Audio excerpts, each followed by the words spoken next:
Selamat pagi, perkenalkan nama saya Joyo Bastian Perpurba.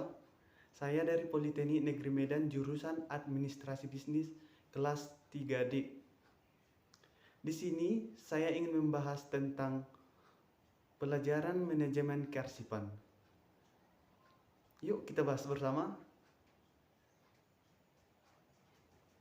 Yang pertama yaitu pengertian arsip.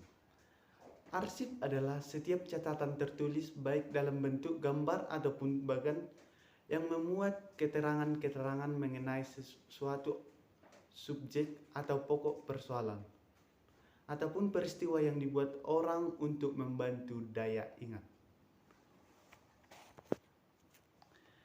Tujuan kearsipan ada 3. Yang pertama menghemat waktu, yang kedua menghemat tenaga, dan yang ketiga menghemat tempat. Jenis-jenis kearsipan dibagi dalam beberapa bagian. Yang pertama dilihat dari kepentingannya. Dilihat dari kepentingannya dibagi lagi menjadi beberapa bagian, yaitu vital record atau waktu sangat penting. Yang kedua important record atau waktu penting. Yang ketiga useful record atau waktu berguna. Yang keempat non-essential record atau warga tidak penting. Yang kedua ditinjau dari isinya. Dibagi atas 2 bagian, yaitu arsip tertulis dan arsip visual. Yang ketiga ditinjau dari isinya. Dibagi atas 2 bagian, yaitu financial record yang terbagi atas inventory record, personal record atau sales record. Dan yang kedua production record. Yang keempat ditinjau dari pemilikannya. Yang pertama berasal dari lembaga pemerintah, yang kedua berasal dari instansi pemerintah atau swasta. Yang kelima ditinjau dari fungsinya, yaitu arsip aktif, arsip inaktif, dan arsip statis. Oke, selanjutnya yaitu peranan dan fungsi arsip. Damayanti atau 2003 menyatakan bahwa peranan arsip sebagai sumber informasi, maka arsip dapat membantu mengingatkan dalam rangka pengambilan keputusan secara cepat dan tepat mengenai suatu masalah. Maka berdasarkan pengertian di atas, arsip mempunyai peranan sangat penting dan proses penyajiannya informasi bagi perusahaan untuk membuat keputusan dan merumuskan kebijakan. Oleh sebab itu, untuk dapat menyajikan informasi yang lengkap, cepat dan benar harus ada. Selanjutnya yaitu fungsi arsip. Menurut Bartom, fungsi arsip dapat dibedakan menjadi arsip dinamis dan arsip statis. Yaitu 1. Arsip dinamis, yakni arsip yang dipergunakan secara langsung dalam perencanaan penyelenggaraan hidup kebangsaan pada waktu atau dipergunakan secara langsung dalam penyelenggaraan administrasi negara. Arsip dinamis menurut fungsi dan kegunaannya dapat dibedakan menjadi 2, yaitu arsip aktif dan arsip inaktif. Arsip aktif yaitu arsip yang sangat langsung dan terus-menerus diperlukan dan digunakan dalam penyelenggaraan administrasi sehari-hari serta masih dikelola oleh unit pengelola. Yang kedua, arsip inaktif, yaitu arsip yang tidak secara langsung dan tidak terus-menerus dipergunakan dan dalam penyelenggaraan administrasi sehari-hari serta dikelola oleh pusat arsip. Arsip inaktif ini biasanya digunakan tidak secara terus-menerus. Mungkin ada sewaktu-waktu diperlukan, tapi arsip ini sangat berguna. Selanjutnya yaitu arsip statis, yaitu arsip yang digunakan untuk penyelenggaraan, perencanaan, pelaksanaan atau penyelenggaraan kehidupan kebangsaan pada waktu maupun untuk penyelenggaraan administrasi.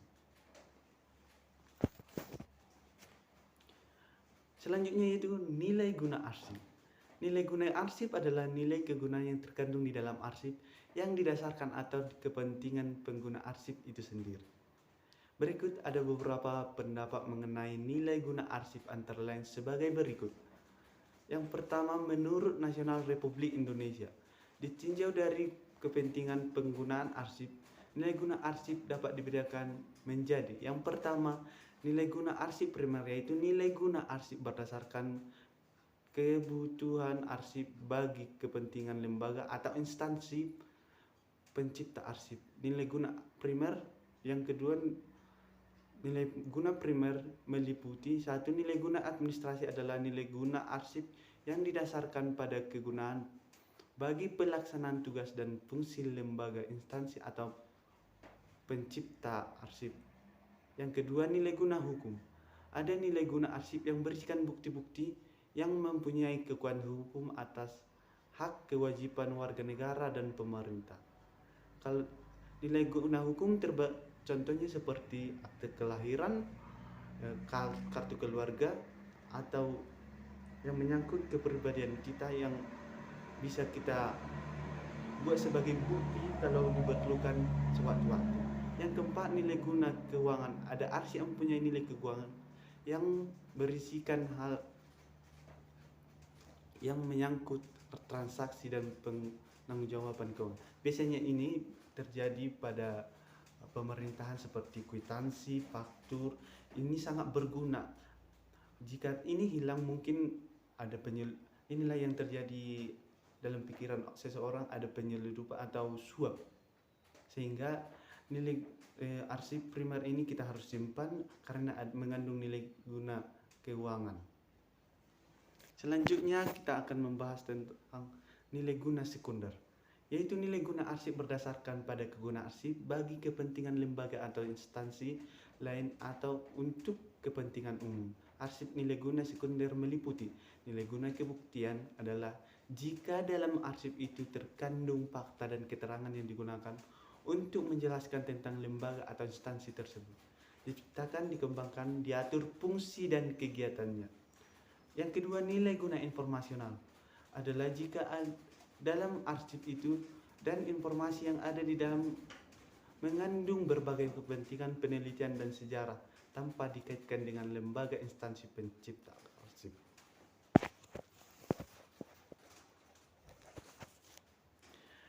Selanjutnya itu syarat-syarat kearsipan dibagi menjadi 4, yaitu 1, merupakan kumpulan warkat. Yang kedua, mempunyai nilai guna. Yang keempat, disimpan menurut sistem tertentu. Sistem-sistem kearsipan ada beberapa, yaitu sistem abjad, sistem tanggal, sistem wilayah atau geografi, dan sebagainya. Yang keempat, yaitu apabila diperlukan dapat ditemukan secara tepat dan tepat. Inilah fungsi dari penyimpanan arsip itu, sehingga jika ada seseorang yang membutuhkan, pengambilan arsip tersebut bisa dengan cepat dan tepat kita temukan. Yang keempat, yaitu permasalahan kearsipan. Setiap kantor pada umumnya memiliki permasalahan kearsipan, yaitu yang pertama, kurangnya pengertian terhadap pentingnya arsip. Dengan belum atau kurangnya dipahami pengertian tersebut, pentingnya arsip mengakibatkan berfungsinya arsip sebagai pusat ingatan organisasi tidak tercapai dan akhirnya tugas-tugas di bidang kearsipan dipandang rendah. Yang kedua, kualifikasi persyaratan pegawai tidak dipenuhi. Hal ini terbukti dengan adanya penempatan pegawai yang diserah tugas tanggung jawab mengelola arsip tidak didasarkan persyaratan yang diperlukan. Bahkan banyak yang mengucapkan cukup dipenuhi pegawai yang berpendidikan sekolah.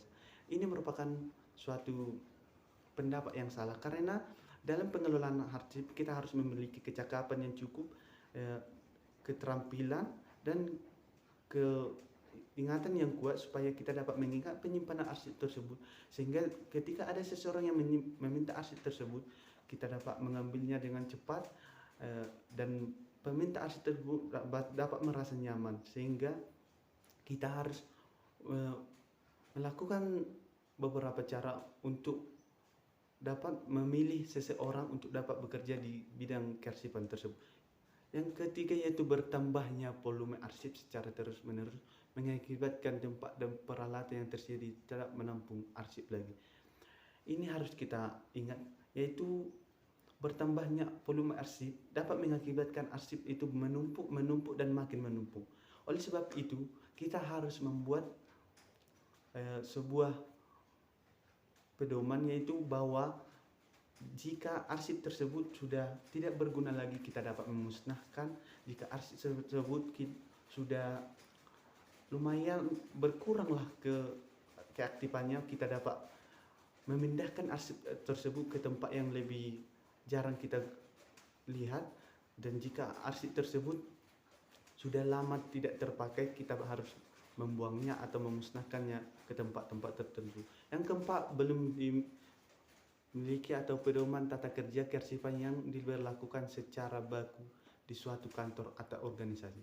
Inilah tadi yang saya bilang, bahwa di suatu kantor itu harus menerapkan sistem-sistem kearsipannya, baik itu sistem abjad, sistem tanggal, sistem nomor, sistem geografi atau wilayah, sehingga dalam penyimpanan arsip suatu kantor dapat tersusun rapi, sehingga dalam pengambilannya cepat dan tepat kita temukan. Yang kelima, belum dibekukannya atau dibudayakannya pedoman tentang tata cara penyimpanan arsip, peminjaman arsip. Ini juga harus sangat penting, karena dalam penyimpanan arsip seseorang harus seperti ada bon pinjam arsip, supaya kita dapat mengetahui siapa saja yang meminjam arsip, kapan dikembalikan, sehingga tidak ada arsip yang hilang. Sehingga jika ada seseorang yang meminta arsip itu, kita dapat mengetahui apakah ini sudah dikembalikan, apa belum dikembalikan, sehingga arsip tersebut tidak hilang. Yang keenam, penanggulangan arsip oleh pengelola atau pihak lainnya yang membutuhkan dengan jangka waktu yang lama dan bahkan kadang-kadang tidak dikembalikan. Hal ini akan menghambat pihak lain juga membutuhkan arsip tersebut. Inilah, jika tidak ada budaya pedoman peminjaman arsip, maka arsip tersebut mungkin, jika ada seseorang yang meminjam tidak dikembalikan, maka arsip tersebut bisa hambur-hambur atau mungkin hilang. Sehingga kita harus menerapkan peminjaman arsip, berapa jangka hari yang mau dia pinjam, sehingga jika ada seseorang yang meminta, kita bisa memberikan kepada dia. Yang kedelapan, belum dipikirkan mengenai rencana untuk mengadakan penyusutan arsip. Inilah, harus menggunakan penyusutan arsip. Kita harus penyusutan arsip, yaitu penyusutan arsip yang tidak berguna lagi, yaitu melalui penghapusan. Yang ke-9, yaitu adanya arsip yang diterima dan dikirim oleh suatu unit lepas dari pengawasan, karena unit pengawasan telah ditentukan tidak dapat berfungsi sebagai mestinya. Untuk menghindari ini, kita harus membuat karyawan atau membuat seorang petugas kearsipan yang cakap, sehingga dalam arsip tersebut untuk dapat diawasi dengan baik.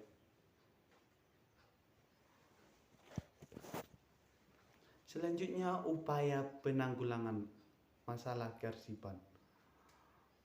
Upaya untuk penanggulangan kearsipan ini ada beberapa cara yang perlu dilakukan dalam upaya penanggulangan masalah kearsipan. Yang pertama, perhatikan dan dukungan dari pimpinan setiap kantor organisasi untuk memberikan pengertian dan mengingatkan kesadaran akan pentingnya bidang kearsipan dalam keseluruhan proses administrasi. Yang kedua, dalam rangka menambahkan kecakapan atau keterampilan pegawai kearsipan, maka perlu adanya pembinaan atau pendidikan dan latihan yang meliputi segala aspek kearsipan. Yang ketiga, yaitu penyediaan dan penambahan fasilitas.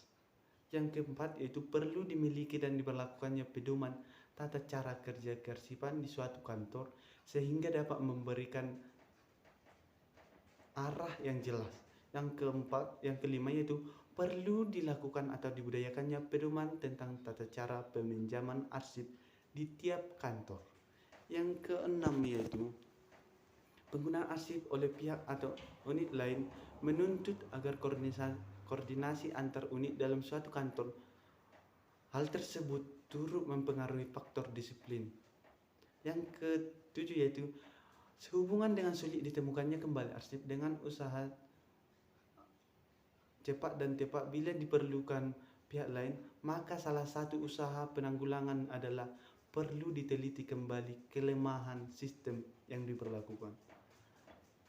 Mungkin kelemahannya ada beberapa, sehingga jika sulit ditemukan kembali arsip, mungkin kita bisa melakukan sistem gabungan, yaitu sistem abjad dengan sistem nomor, sistem wilayah dengan sistem abjad, dan sebagainya. Yang ke-8 itu perlu adanya pemikiran untuk merencanakan pengadaan, penyusutan, baik dari unit operasional maupun di pusat arsip. Selanjutnya itu perlu adanya pengawasan atau unit pengawasan dalam rangka pengendalian agar pengelolaan arsip dapat dilakukan dengan sebaik-baiknya. Demikianlah hasil presentasi saya mengenai manajemen kearsipan. Jika ada kesalahan dalam penyampaian atau tutur kata salah saya yang salah, mohon memakluminya. Atas perhatian dan kerjasamanya saya ucapkan terima kasih.